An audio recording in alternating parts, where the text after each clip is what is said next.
Bonjour à toutes et à tous, j'espère que vous vous portez bien. Je vous retrouve aujourd'hui pour un nouveau tutoriel et dans ce tuto, on va voir comment réaliser un masque à 3 plis. C'est un tuto qui m'a été demandé notamment parce que les plis sont censés être dirigés vers le bas. Le masque à 3 plis est aussi, d'après ce que m'ont dit certaines abonnées, le masque qui est préconisé en Belgique. Vous allez voir, c'est très simple à réaliser et le montage ressemble énormément au masque proposé par l'AFNOR. Si vous êtes complètement perdu avec tous les types de masques alternatifs qui existent, ce que je peux tout à fait comprendre, je vous invite à lire l'article que j'ai écrit dessus comparant les différents masques avec leurs points positifs et leurs points négatifs. Et vous pouvez bien sûr trouver le lien en description. Je rappelle juste une précision qui me semble très importante, le type de masque importe bien moins que le respect très strict du protocole sanitaire pour manipuler les masques. Donc vous pouvez retrouver le protocole sanitaire dans la section 9 du rapport de l'AFNOR.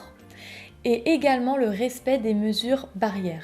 Donc en fait c'est tout ça qui va permettre de réduire la charge virale. Mais le masque alternatif dans son absolu a une efficacité très relative. Donc c'est en portant un masque alternatif plus en respectant une distanciation sociale de 2 mètres, plus respecter le confinement autant qu'on peut, plus bien se laver les mains, plus tout le reste, qui va permettre de diminuer la charge virale et de gagner en efficacité. Et donc c'est parti pour les tutos. On va voir une première version sans élastique parce que c'est une denrée très rare et une version avec élastique. Au niveau du matériel, vous aurez besoin d'une machine à coudre, de tissu 100% coton style drap ou popeline, d'élastique et du nécessaire de couture, à savoir règles, crayon à encre effaçable, ciseaux et fer à repasser. On va commencer par la version sans élastique car vous avez sûrement constaté que l'élastique se fait très rare. On va couper un rectangle de 22 cm par 45 cm et on va venir placer des repères sur l'endroit du tissu. Un premier repère à 1 cm, un deuxième à 12 cm, le suivant à 2,5 cm du précédent, les deux suivants à 1,5 cm, le suivant de nouveau à 2,5 cm, les deux suivants à 1,5 cm, le suivant à 2,5 cm, les deux suivants à 1,5 cm, le suivant encore une fois à 2,5 cm et enfin l'avant-dernier à 12 cm et le dernier à 1 cm. On va réaliser des ourlets en haut et en bas à 1 cm grâce au repère que l'on a tracé précédemment.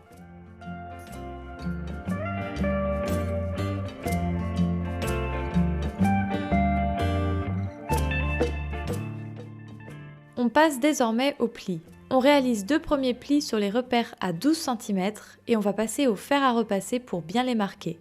Maintenant, on va s'intéresser uniquement aux 3 repères placés à 1,5 cm les uns des autres et on va superposer les 2 repères se trouvant aux extrémités. On marque ça au fer à repasser et on répète cette opération 3 fois, ce qui va former nos 3 plis.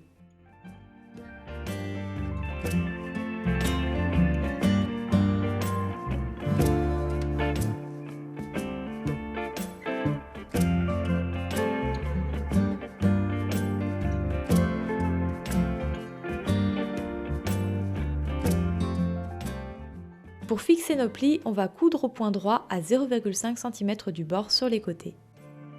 Et on peut désormais poser les attaches. Pour cela, petite astuce, dans le coton, on réalise une ou deux encoches de 4 cm et on va tirer pour déchirer une bande.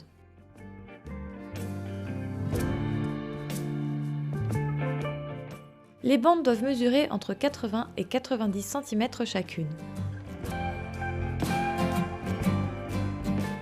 On marque les milieux et on va les positionner endroit contre l'intérieur du masque.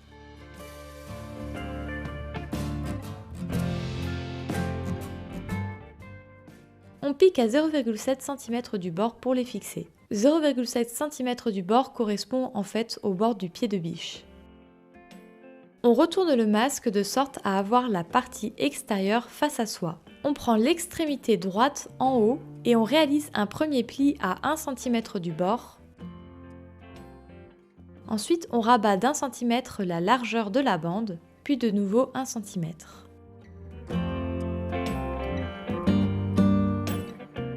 Il ne nous reste plus qu'à piquer au point droit.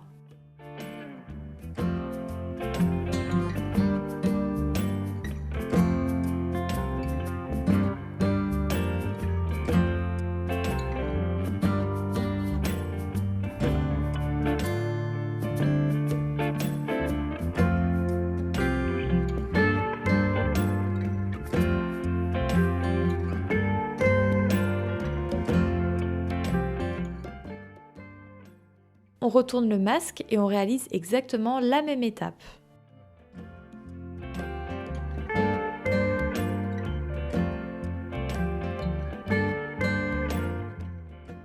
Il ne nous reste plus qu'à réaliser une piqûre de 8 cm centrée en haut du masque pour pouvoir insérer une barrette métallique pour ne pas avoir de la buée dans les lunettes.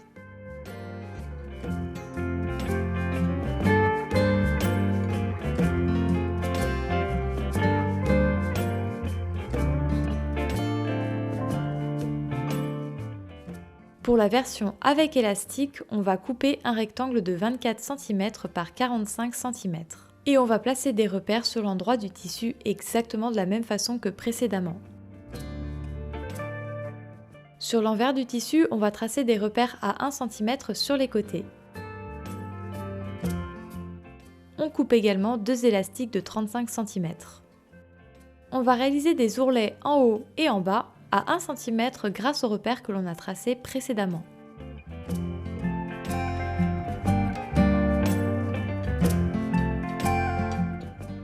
On réalise 2 plis sur les repères à 12 cm sur l'envers et on va passer au fer à repasser par-dessus pour bien les marquer.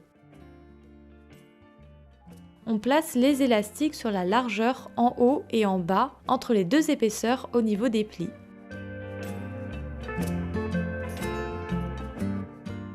On va maintenant coudre 2 coutures à 1 cm sur les côtés en prenant les élastiques. On n'hésite pas à repasser au point droit plusieurs fois en avant et en arrière sur chaque élastique pour bien les fixer. On retourne le tout sur l'endroit et on repasse.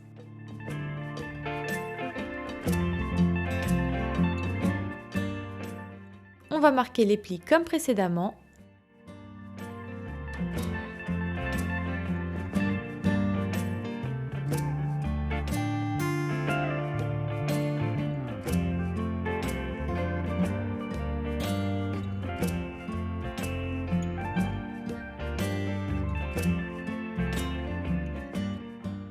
Ensuite, on réalise une piqûre latérale à 1 cm du bord pour fixer les plis sur les côtés. Il ne nous reste plus qu'à réaliser une piqûre de 8 cm centrée en haut du masque pour pouvoir insérer une barrette métallique.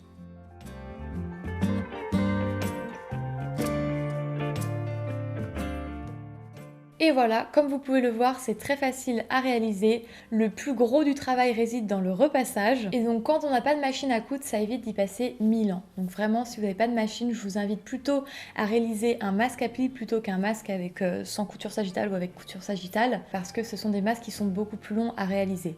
Ça ressemble énormément au montage du masque à plis de la Fnor, si ce n'est que sur celui-ci on a 3 plis. J'espère que ce tuto vous aura été utile. Si jamais vous avez des questions, je vous invite à vous référer à la barre de description.